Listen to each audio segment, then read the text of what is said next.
ഗ്രാമിക ന്യൂസിലേക്ക് സ്വാഗതം. കള്ളക്കടൽ പ്രതിഭാസത്തിന്റെ ഭാഗമായി കേരള തീരത്തും തെക്കൻ തമിഴ്നാട് തീരത്തും ദേശീയ സമുദ്ര സ്ഥിതി പഠന ഗവേഷണ കേന്ദ്രം റെഡ് അലർട്ട് പ്രഖ്യാപിച്ചു. അതീവ ജാഗ്രതാ നിർദ്ദേശമാണ് പുറപ്പെടുവിച്ചിട്ടുള്ളത്. തീരദേശത്തുള്ളവരും മത്സ്യത്തൊഴിലാളികളും ജാഗ്രത പാലിക്കണമെന്നും അറിയിപ്പിൽ പറയുന്നു.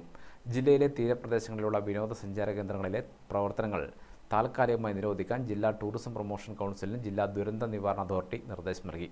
ശനിയാഴ്ച പുലർച്ചെ 2:30 മുതൽ ഞായറാഴ്ച രാത്രി 11:30 വരെ അതിതീവ്ര തിരമാലകൾ കാരണം ശക്തിയേറിയ കടലാക്രമണത്തിന് സാധ്യതയുണ്ടെന്നാണ് ദേശീയ സമുദ്രസ്ഥിതി പഠന ഗവേഷണ കേന്ദ്രം അറിയിച്ചിട്ടുള്ളത്.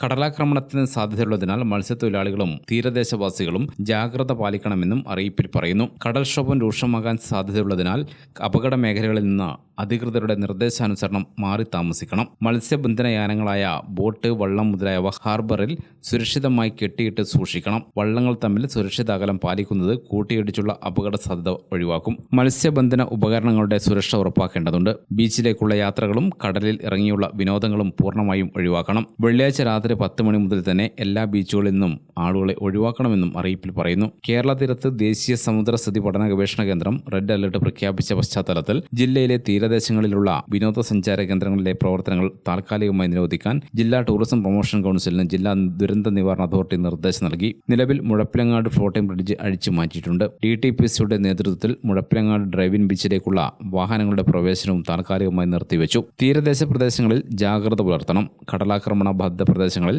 ആവശ്യമെങ്കിൽ ദുരിതാശ്വാസ ക്യാമ്പുകൾ ആരംഭിക്കുന്നതിനായി നേരത്തെ തന്നെ തയ്യാറാക്കിയിട്ടുള്ള സ്ഥാപനങ്ങളുടെയോ സ്കൂളുകളുടെയോ അടിസ്ഥാന സൗകര്യങ്ങൾ സജ്ജമാക്കുന്നതിനുള്ള നടപടികൾ സ്വീകരിക്കാൻ അതത് തഹസിൽദാർമാർക്കും ക്യാമ്പുമായി ബന്ധപ്പെട്ട വകുപ്പ് മേധാവികൾക്കും ജില്ലാ ദുരന്ത നിവാരണ അതോറിറ്റി നിർദ്ദേശം നൽകിയിട്ടുണ്ട്. ജില്ലാ മെഡിക്കൽ ഓഫീസർ തീരദേശ പോലീസ് സ്റ്റേഷനുകൾ, ഫയർ സ്റ്റേഷനുകൾ എന്നിവിടങ്ങളിലേക്കും ആവശ്യമായ നിർദ്ദേശങ്ങൾ നൽകിയിട്ടുണ്ട്. 3 ദിവസത്തേക്ക് ഇനിയൊരു അറിയിപ്പുണ്ടാകുന്നതുവരെ വിനോദസഞ്ചാര കേന്ദ്രങ്ങളായ കടലോര മേഖലകളിലേക്ക് വിനോദസഞ്ചാരം അനുവദിക്കില്ലെന്നും ജില്ലാ ദുരന്ത നിവാരണ അതോറിറ്റി അറിയിച്ചു. News desk Gramika.